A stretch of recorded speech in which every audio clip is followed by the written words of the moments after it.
Did you hear the recent announcement from Alex Rodriguez about his early gum disease diagnosis? First, I would like to thank Alex Rodriguez for bringing the oral health to light. It has been my passion for 30 years as a patient advocate to try to make oral health, gums, teeth more noticeable to the public and to make sure that we all know how important that care is. It also tells us that a pretty smile doesn't mean you can't have bad gums. We'll get into the teeth disease and the gum disease here shortly. So sharing this knowledge with you is my goal for today, and I appreciate you sticking around.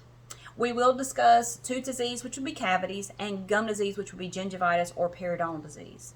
Both are very serious. Have you ever been told that you have gingivitis?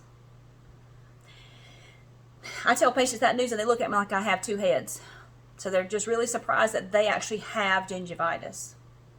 So if you saw the bleeding gums that I've seen through the years for routine cleaning, you would be running to the dentist. If your eyes or your nose or your ears bled like your gums do, you would definitely be concerned and very upset.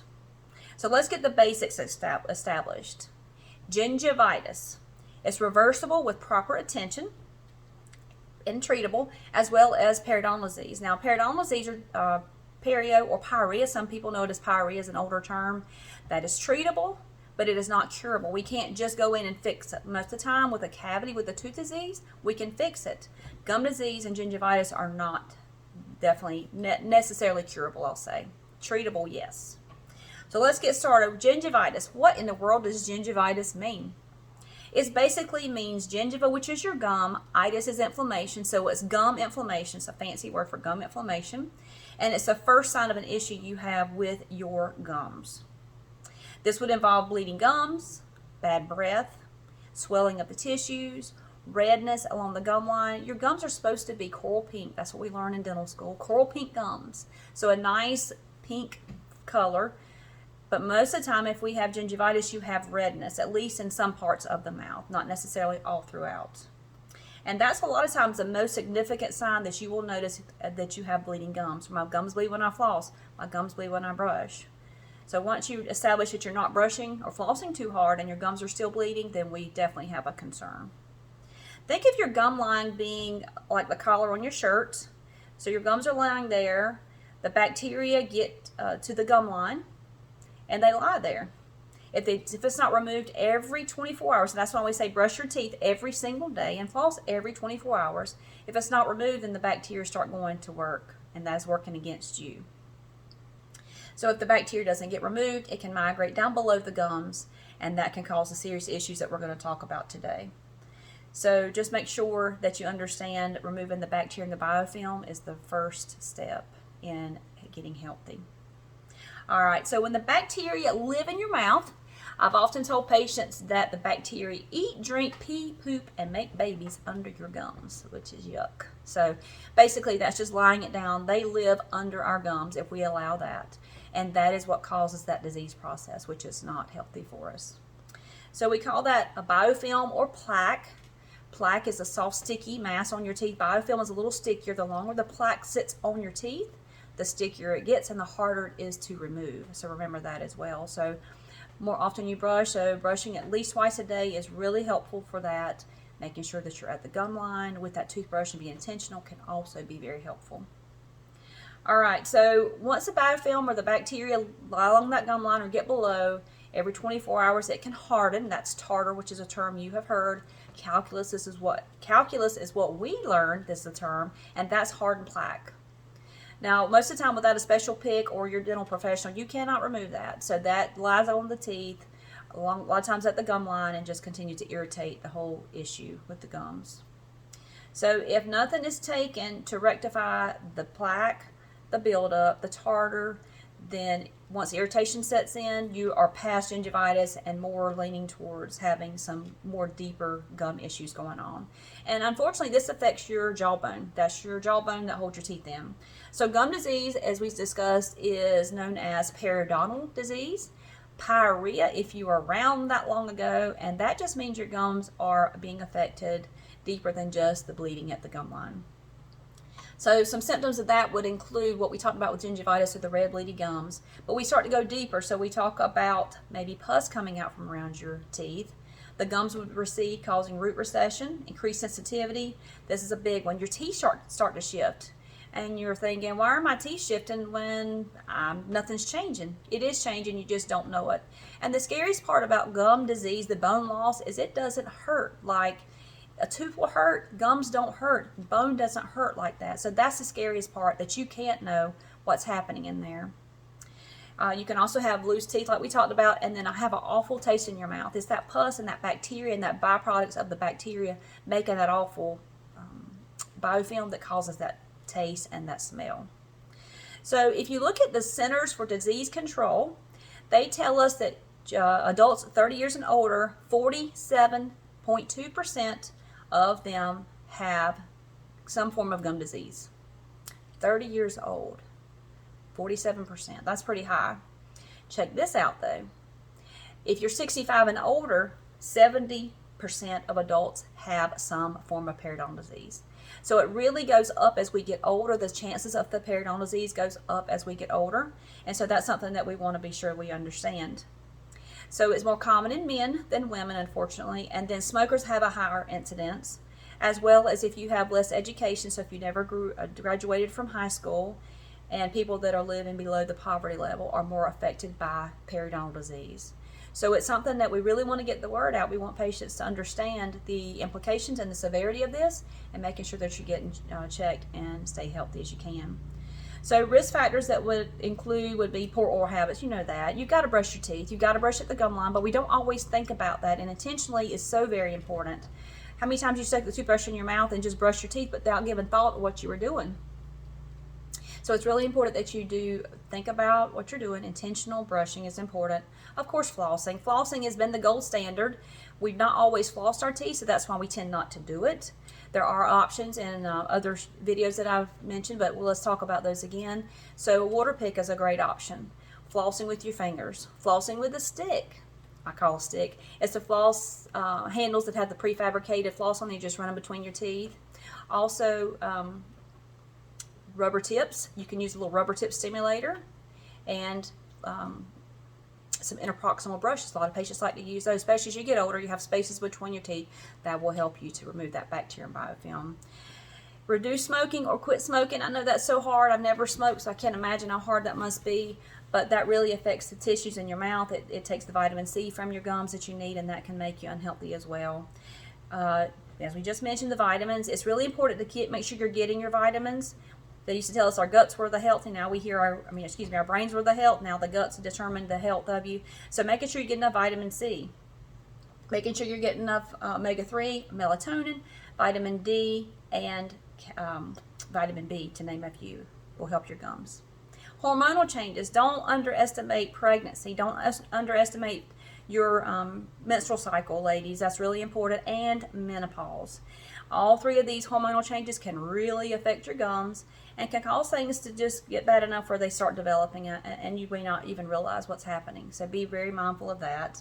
Certain systemic diseases, including heart disease and diabetes, oral systemic link. 30 years ago, I had no clue when I got into hygiene that we would be so much affecting the whole body health, and we're going to discuss that a little bit more. And medications. Medications can affect your health as well. It affects dry mouth conditions, which can also affect your body, so be mindful of that. All right, so we mentioned the oral systemic link.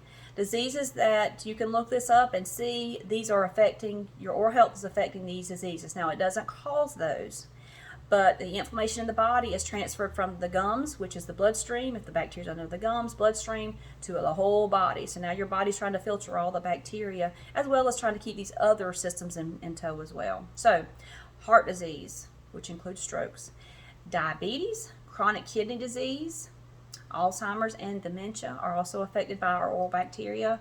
Lung disease, some forms of cancer, and low birth weight babies. Again, the hormonal changes in a woman can really be devastating. If you've got a mouthful of bacteria and biofilm that's in your bloodstream, then it's going to go to that baby, and that's going to affect the baby. So we don't want that. Absolutely don't want that. So Be mindful of that. So research oral, just punch in Google the oral systemic link and see what information you see. You will be highly surprised, especially the link between diabetes and the oral health and the inflammation in the body. A lot of inflammation is really affecting a lot of body systems now.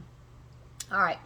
So what happens when you start to have the periodontal disease? We've talked about the bleeding gums. We've talked about teeth being mobile, but the bone loss is the scariest part. Now, once you have that bone recede, that most of the time doesn't hurt you, that's a done deal. You can't go back from that. What we then have to do is treat the gum disease so we can get the gums to be tight against where the bones are. So I tell patients, your gums are here, your bone is down there. So there's a pocket there. We're going to talk about this here in just a minute in diagnosis. But we want your gums to be tight against the bone, which means you're going to have recession. You're going to have some sensitivity possibly, but that is very important for the health of your gums. You can't clean below your gums but just a certain level. So we need to make sure that you understand that. So let's talk about diagnosis. So being mindful that there's bleeding in your mouth is your first clue in. So seeing your dentist regularly so you can get diagnosed is really important. Now, when you go to your dentist, likely your hygienist, hopefully, he will measure your gums. We call this probing. It doesn't sound fun, but it's not that bad. We take a little measuring stick, and we measure millimeters in the mouth, feet otherwise, but millimeters in the mouth. And we're looking for pocketing between your gum and your bone like we just mentioned. Now, if we see gum and bone relationships between 1 and 3 millimeters, you're golden. You're golden. But if we see anything 4 millimeters and above, then that results in a red flag for us and thinking there may be something changing here, there's something happening. So that's the space between the top of your gum to where your bone attaches to your tooth, if you can just get a mental image of that. And then if we find that you have pockets, we'll make recommendations. Now, if you do have periodontal disease, which would indicate from the pocketing, the probing, the measurements that we take, there is treatment. Most of the time we can do treatment in a general dentist office with your hygienist. We are trained the same as the periodontist hygienist, which is a gum specialist. So we can do a non-surgical therapy, which would include a procedure called scaling and root planing. It's just deep cleaning. We want to clean down below the gums. We use ultrasonics, we use hand instruments, we usually numb you up with anesthetic so that you're comfortable. Remove those bacterial biofilms, hard tartars, sometimes there's tartar down below the gums. So now that gum can heal back to your tooth, and that will make you healthier and get the gums to shrink down. Antibiotics are sometimes used in antimicrobial rinses. The dentist will sometimes give you prescription for antimicrobial rinses. Surgical options would be with the periodontist. The periodontist is the gum therapy specialist. So that's all the periodontist does all day, every day, is take care of your gums. They also do some implants sometimes. So they are the ones that would do any flap surgeries or any more complicated surgical type procedures. Laser therapy also can be used. Lasers are a new way that can remove the bacteria and the biofilm, and they do a really good job, and we're just on the verge of getting a lot of good results from that. So once you're diagnosed, once you're treated, of course there's maintenance. It just doesn't go away. Unfortunately, periodontal disease does not go away. Your bone loss is there to stay forever, and you just have to do the best that you can with it. So normally we're going to have you on a shorter recall, usually 3 months, 90 days is a recommendation. We want to stay really close in on that bacteria and that biofilm, making sure you're able to do your home care as needed, and also to make sure that the biofilm don't take over what we've already worked so hard to remove and take care of. So constant attention and effort to your gums and bone to help them be healthy is important. So tips for maintaining your gum health, as you already know, I'm going to say brush your teeth, okay? Brush your gum line 2 minutes, biting surface as well, and your tongue twice a day. Please be intentional and think about what you're doing. Do the same way every time so that you're always hitting the same areas well. Generally, electric brush or a sonic brush is going to give you a better result. Remember to only put enough pressure on that toothbrush to hold it at the gum line, though. You don't want to do this work and you're doing it too, so be careful about that. Flossing and interdental cleaning like we talked about, rubber tips, water picks, flossing, floss on the stick is they're all good ways to do that. Use mouthwash. Antibacterial mouthwash. You have to read the labels, as marketing on all these mouthwashes can really confuse even dental professionals, so we have to look at that. Warm salt water rinses. Remember, you can use warm salt water rinses, some essential oils, coconut oils. So there's some natural ways, but also there's some other regular ways you can use from commercial products as well. And quit smoking. If you can, quit smoking. That affects your whole body, but it really affects your gums. Regular dental visits, and remember, every 3 to 4 months, please see your dentist once you've been diagnosed and treated. And don't ever have to go through that again. Once you go through periodontal therapy, hopefully you never have to do it again. Hopefully we taught you all the good ways that you're able to do that, so that can help you. So in conclusion, gingivitis is the first sign of gum disease. Gum disease and gingivitis can be a life-changing diagnosis because things are changing and they're never going back the way they were before. So we don't want you to lose your teeth. That's the end result. And we don't want all that bacteria in your bloodstream in the middle of all that either, because that's not helpful if you have those systemic diseases. And just remember, I always tell patients, one thing you do, one consistent motion. So if you commit to flossing twice a week or once a week, just consistently doing that can help you. Think about it just as I'm going to brush my teeth twice a day for the full 2 minutes, and I haven't been doing that. So just remember, small steps can really increase the health of your gums and your teeth and your whole body. And I really appreciate you being here with me, just getting started with this channel. So I'm looking forward to seeing you lots and giving you lots of useful information. And my intention is just to help you and make you healthier. So if you like the video, please like and subscribe, and I will talk to you soon. Thank you so much.